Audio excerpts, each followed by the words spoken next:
60 தான். ஏன் தெரியுமா 60 வச்சிருந்தா? அந்த காலத்துல 60 வயசுலாம் எவனுமே வாழ மாட்டான். 60 வயசு வாழ்றதுங்கிறது கற்பனை செய்து பார்க்க முடியாது. எப்படி 60 வயசு அந்த காலத்துல? ஏன்னா ஒரு மனுஷன் பிறந்தான்னா 35-40 வயசுலாம் செத்துருவான் அந்த காலத்துல. நோய், தொற்று நோய், சுகாதாரமற்ற வாழ்வியல் முறை. அப்ப என்னன்னா 30-35 வயசு கல்யாணம் ரொம்ப சின்ன வயசுல படிப்பானுங்க. எப்போ குழந்தையா கல்யாணம் பண்ணிப்பானுங்க. பருவ பண்ண ஆன உடனே அது குழந்தை பெத்துரும். குழந்தை அது குழந்தையா இருக்கும்போதே குழந்தை பெத்துரும். குழந்தை பெத்தனோம்னா இவன் கல்யாண வயசுல இவன் புள்ள பத்துக்க வேண்டிய வயசுல இவன் தாத்தா ஆயிடுவான். தாத்தா வயசுல புள்ள பத்துட்டு அப்பாவான வயசுல கொஞ்ச நாள்லயே 35 வயசுல செத்துருவான். இவ்வளவுதான் வாழ்க்கை. அப்ப 60 வயசுனா நீ 60 அப்ப என்ன 100 ஆண்டுகள் வாழணும் இப்ப சொல்றோம்ல, அப்பெல்லாம் என்ன தெரியுமா சொல்லிருப்பான்? நீ 60 ஆண்டுகள் வாழணும்னு சொல்லியிருப்பான். உனக்கு தெரியாது, வாழ தெரியாது. தொற்று நோய்.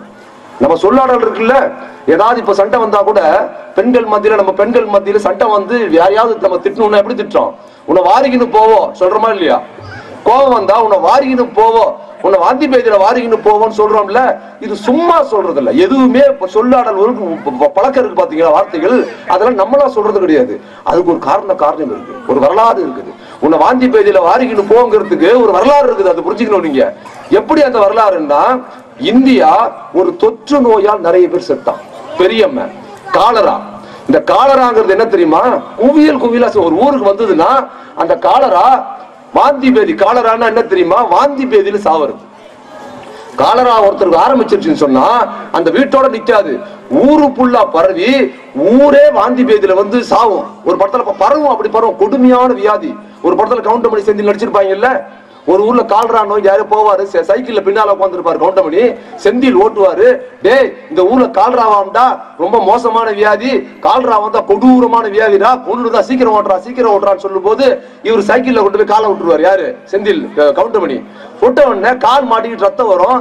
இப்ப என்ன பண்ணுவார் கவுண்டமணி? கால் மாட்டிக்கிச்சுல, கால்ரா கொடுமையான வியாதி உன்னே வந்துருச்சா, போயிடுறேன் வேகமா ஓட்டி கீழே விழுந்தா ரத்தம் வரும். அந்த கொடூரமான கால்ரா வியாதி உன் காலையை கடிச்சிருச்சான்னு கட்டையெடுத்து அடிப்பார் பாத்தீங்களா? அது காமெடி இல்ல, அது உண்மை. ஏன்னா உண்மையில் காலரா மிக கொடூரமான வியாதி. மக்களை குவியலா கொண்டுகிட்டு இருந்தது. வாந்தி பேதியில ஒவ்வொருத்தரும் செத்து குவியலா போயிட்டு இருந்தாங்க. ஆணும் பெண்ணும் வாழ மாட்டாங்க. மக்கள் ரொம்ப நாள் வாழ முடியாது. வந்தா ஒரு ஊர்ல 100 பேர் 200 பேர் வாஷ் அவுட், காலரா காலி பண்ணுவோம். அதுக்கப்புறம் பெரியம்மன். இந்த பெரியம்மன் இருக்கு பாத்தீங்களா? இந்த பெரியம்மங்கிறது என்ன தெரியுமா? அம்மா மூஞ்செல்லாம் அம்மாவத்த மூஞ்சி பார்த்திருப்பீங்கல்ல. அந்த அம்மா வந்தா சாவணும். அரிதா ஒருத்தர் 2 பேர் பொழைப்பாங்க. அரிதா ஒருத்தர் 2 பேர் பொழைச்சாங்கன்னா அவங்க எப்படி தெரியுமா இருப்பாங்க? மூஞ்செல்லாம் அம்மாவத்த மூஞ்சி இருக்கும். இருந்திருக்கு பார்த்திருப்பீங்கல்ல, அம்மாவத்த மூஞ்சி இருக்கும். இந்த கால்ராவில செத்தது போக மீதி பெரியம்மைங்கிற தொற்று நோயில செத்து குவியலா செத்துக்கிட்டு இருந்த போது வெள்ளக்காரன் இந்தியாவுக்கு வரான். வெள்ளக்காரன் வந்து பார்த்தா ஒரு ஊர்ல கால்ரா வந்து கும்பலா சாவுறாங்க. பெரியம்மா வந்து சாவுறான். அவன் பயந்துட்டான். அவன் ஏன் தெரியுமா பயந்துட்டான்? ஐயோ இந்த ஜனங்க சாவுறாங்கன்னு பயப்பில்ல. ஐயோ இந்த கால்ரா வெள்ளக்காரன் இங்க சுதந்திரத்துக்காக போறான்னு காந்தியை பார்த்தெல்லாம் பயப்பில்ல. அவன் கால்ராவை பார்த்தான் பயந்தான்.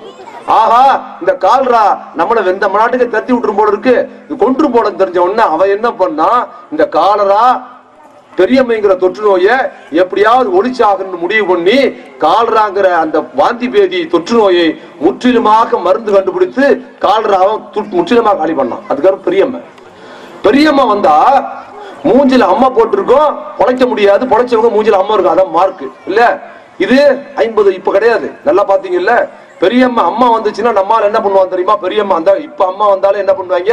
ஆத்தா வந்திருக்கிறதா சொல்லி மந்திரிக்கிறது, வேப்பல் அடிக்கிறது, விபூதி அடிக்கிறதா இருக்கும். அப்ப பெரியம்மா என்னது? பெரியாத்தான்னு அர்த்தம். அப்ப பெரியாத்தா வந்துருச்சுன்னா என்ன பண்ணுவான்னா, பெரியம்மை வந்தா சுகாதாரமா இருக்கணும், சுத்தமான சூழல்ல இருக்கணும், அதிக சத்தம் காதுல விடக்கூடாது. அடிப்படை அந்த வியாதியில குணமாவது இது.